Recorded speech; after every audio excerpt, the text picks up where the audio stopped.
Hello, coin collectors and history enthusiasts. Welcome back to Old Charles. Today, we're diving deep into a very special coin from the United Kingdom, the 2 new pence coin of 1971. Whether you're a seasoned collector or just curious about the fascinating world of coins, stick around because we're going to explore its history, design, value, and what to look for when assessing its condition. By the end of this video, you'll know everything you need to know about this classic coin. First, let's talk about the history. The 2 new pence coin was first introduced in 1971 during the United Kingdom's transition to decimal currency.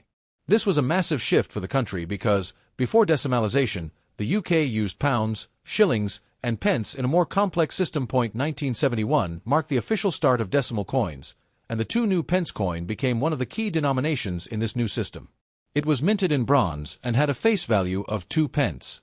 The coin featured Queen Elizabeth II on the obverse side, designed by Arnold Machin, with a classic portrait of the young Queen facing right. On the reverse side, you'll see the badge of the Prince of Wales, a design by Christopher Ironside.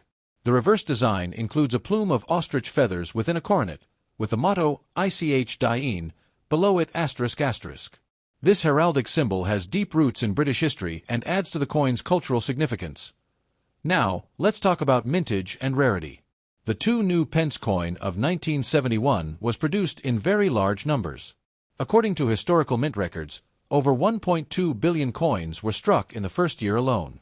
Because of this, the 1971 2 new pence coin is not considered rare, but that doesn't mean it's not collectible. Collectors today are especially interested in coins that are in excellent condition, known as uncirculated or proof coins. These coins have sharp detail, no scratches or wear, and maintain their original mint luster. Coins in such condition can sell for much more than their face value, even though circulated coins are often worth just a few pence to collectors. Speaking of value, here's what you need to know. For circulated 1971 2 new pence coins, those that have been used in everyday transactions, the value is usually between 20 pence and £1, depending on wear. However, for uncirculated coins, those that look almost new, prices can range from £2 to £10, and proof versions sold directly by the Royal Mint can fetch even higher prices on the collector market. Factors affecting the value include condition ***. Coins with no scratches, dents, or discoloration are more valuable. Strike type ***. Proof coins have a mirror-like finish and are struck differently at the mint. Errors ***. Occasionally, coins with minting errors, like off-center strikes or doubling, can sell for hundreds of pounds. Let's go over condition grading, which is crucial for collectors. Coins are graded on a scale. 1. Poor, P1. Heavily worn, details barely visible. 2. Good, G4. Noticeable wear, but major features still recognizable. 3. Very fine, VF 20. Moderate wear, all major features clear. 4. Extremely fine, EF 40. Minor wear on the high points, very crisp details. 5. Uncirculated, UNC. No signs of wear, original mint luster intact. 6. Proof, PR, specially struck for collectors, mirror-like finish, often sold in cases. When buying or selling, always check the coin's grade, because even a single level difference can impact its market value significantly. Oh, there you have it. The complete guide to the United Kingdom 2 new pence coin of 1971. From its rich history during the decimalization of British currency, to its design and heraldic symbolism, and finally, its value and condition considerations for collectors. Even though it's a common coin, with the right condition and perhaps a little rarity and errors, it can be a prized part of your collection. If you found this video helpful, don't forget to like, subscribe, and hit the notification bell, so you never miss our in-depth coin guides. Also, leave a comment below if you have a 2 new pence coin in your collection. We'd love to hear your stories. To truly appreciate the 1971 2 new pence coin, we need to go back in time and understand the monumental changes in British currency that led to its creation. Before 1971, the United Kingdom used the traditional pound, shilling, and pence system, a system that had been in place for centuries. In this old system, £1 was equal to 20 shillings, and 1 shilling was equal to 12 pence, so £1 was 240 pence.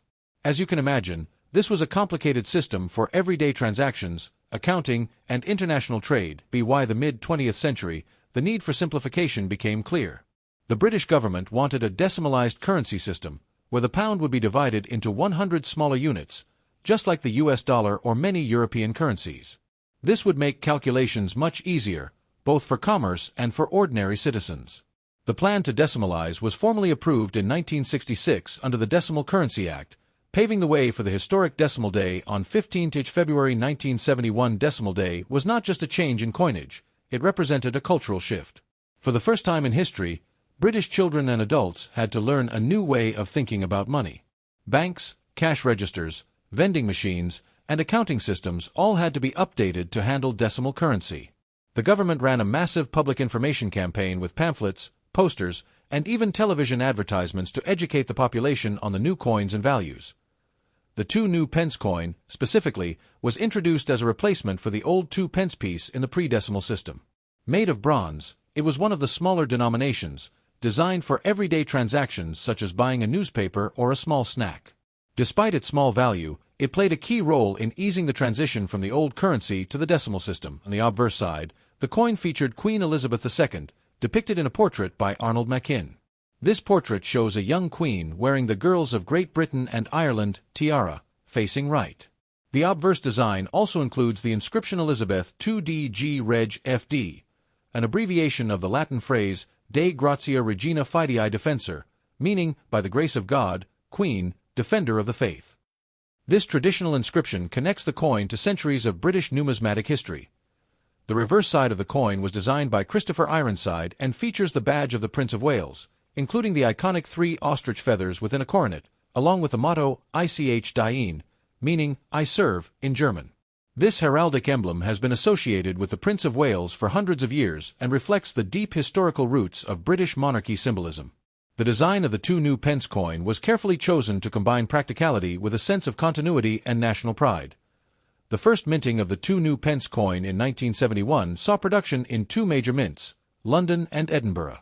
With over 1.2 billion coins produced, it was intended to be widely circulated to ensure a smooth transition to decimal currency. Despite these massive numbers, certain coins from 1971 are highly sought after today, especially those in uncirculated condition or with unique minting errors, making them fascinating objects for collectors. Decimalization and the introduction of the 2 new pence coin also reflected broader societal changes in Britain in the 1970s. The nation was modernizing its economy, embracing technological innovations, and aligning itself more closely with international standards.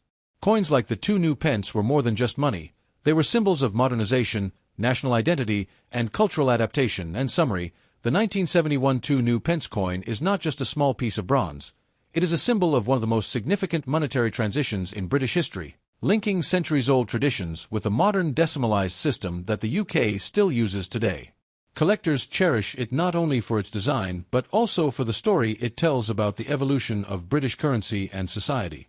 Now that we've explored the fascinating history of the 1971 2 new pence coin, let's talk about one of the most important aspects for collectors: condition. The condition of a coin plays a huge role in its value, and understanding the nuances of grading can mean the difference between owning a common coin or a truly valuable piece. Coins are not just metal, they are historical artifacts, and their wear tells a story. With the 1971 2 new pence coin, condition can vary greatly because billions were produced and many were circulated extensively. Over time, even minor scratches, discoloration, or dents can reduce a coin's grade. Let's break down the different condition levels you'll encounter and what to look for at each stage. The lowest end of the grading spectrum, coins are often very worn. For the 1971 2 new pence, a poor coin may have major wear, making the Queen's portrait and the reverse design almost indistinguishable. Rounded edges with little to no detail on the coronet or feathers. Possible scratches, nicks, or corrosion from prolonged circulation. These coins are primarily of historical interest, rather than monetary value. Most collectors consider these the least desirable, but they are still useful for educational purposes or for completing a set in budget collections. Luster may be partially present in protected areas, though circulation marks exist. Collectors looking for a balance between quality and affordability often target coins in VF20. They are durable, attractive, and historically significant. Extremely fine coins show minor where only on the highest points the Queen's hair and tiara retain almost full detail. The coronet, feathers, and motto on the reverse are sharp and defined. Coins may have small scratches or faint marks but maintain a pleasing appearance. F40 coins are highly collectible, and their value is significantly higher than circulated lower-grade coins. They are ideal for serious collectors who want a first-year decimal coin in excellent shape without paying premium proof prices. Uncirculated coins have never been used in transactions and maintain their original mint luster-sharp, crisp details on both obverse and reverse. Smooth, even surfaces with no wear. Minor handling marks may exist but are minimal. For the 1971 two new pence, UNC coins are highly sought after, especially because it was the first year of issue. Collectors often pay several times the face value for coins in this condition. Proof coins are specially struck for collectors by the Royal Mint and were not intended for circulation mirror-like fields with frosted, detailed design elements. Perfectly centered strikes and high-quality finishing. Usually sold in protective cases with certificates of authenticity. 1971 proof two new pence coins are very valuable, often fetching double or triple the price of UNC coins, depending on market demand and rarity. Coins that spent decades in pockets or purses will show surface wear and flattened details. Bronze coins can develop green or brown spots over time, affecting both appearance and collector value. Never clean your coin aggressively. This can reduce its grade and value drastically. Coins stored in humid environments or in poor quality holders may discolor or oxidize. Proper storage in coin albums, capsules, or airtight holders is essential to maintain condition. Point 1. Examine coins under a magnifying glass or loupe to see details on the Queen's portrait and the reverse feathers. Point 2. Compare with graded reference images to determine the closest condition. Point 3. Handle coins by the edges to prevent oils and dirt from damaging the surfaces. Point 4. Keep documentation if buying UNC or proof coins, as provenance can enhance value. In short, the condition of a 1971 two new pence coin is just as important as its history or rarity. Coins in higher grades tell a story of preservation and care and can be much more valuable to collectors than their circulated counterparts. By understanding the grading scale and learning how to identify each condition level, you can make informed choices when buying, selling, or preserving your collection.